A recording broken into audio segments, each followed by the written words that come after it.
The wolf returned the following night. It did not come back because it had become brave, and it certainly did not return because it trusted the humans. What drew it back was something far simpler: memory. This place had offered food, and obtaining that food required far less energy than hunting across the frozen landscape. In the Ice Age, even the most skilled predators did not succeed every time.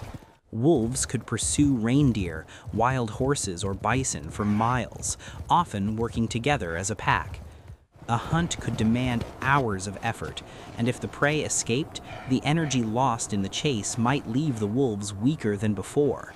Several failures in a row could mean hunger for days. The human camp offered a different kind of opportunity. After a successful hunt, the humans brought carcasses back to the fire and divided the meat among the group.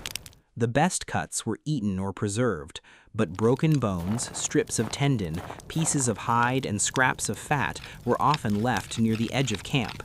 To the humans, these remains may have seemed almost worthless.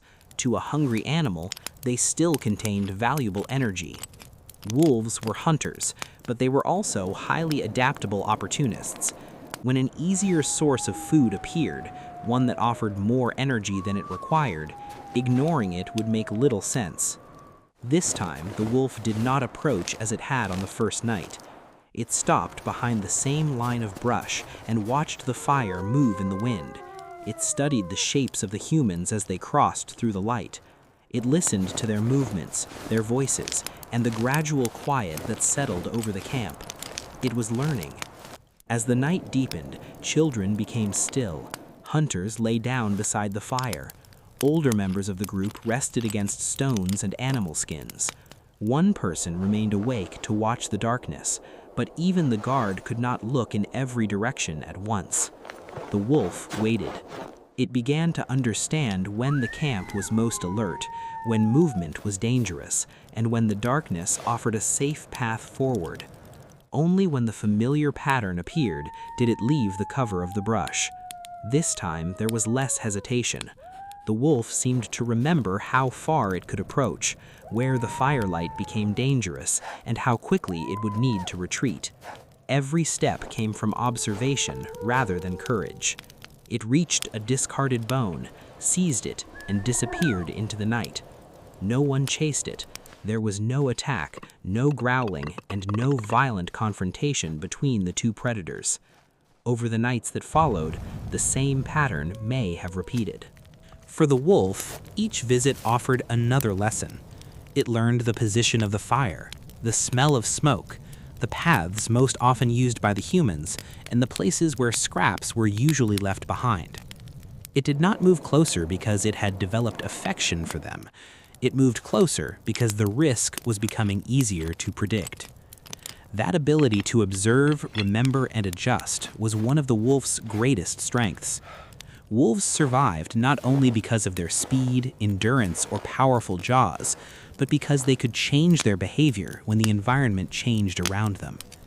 The humans were learning as well. Each morning, tracks appeared near the edge of camp. Bones left outside the night before were gone, but the stored meat remained untouched.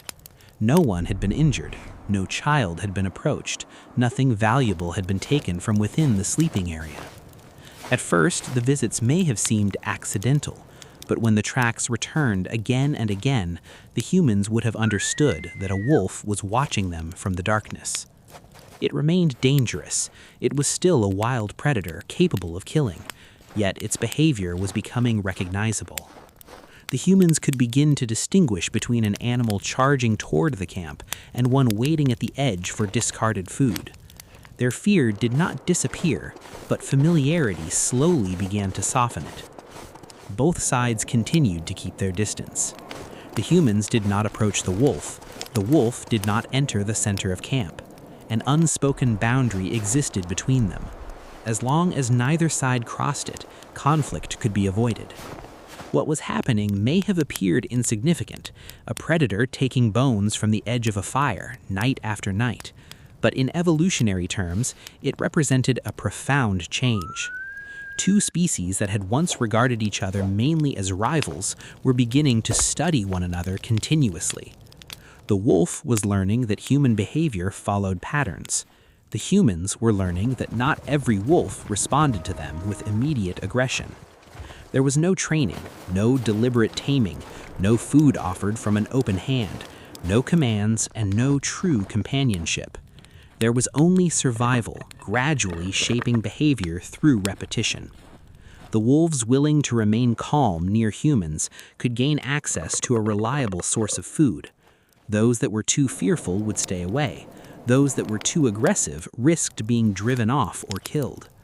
Without either species understanding what was happening, the earliest form of selection may already have begun.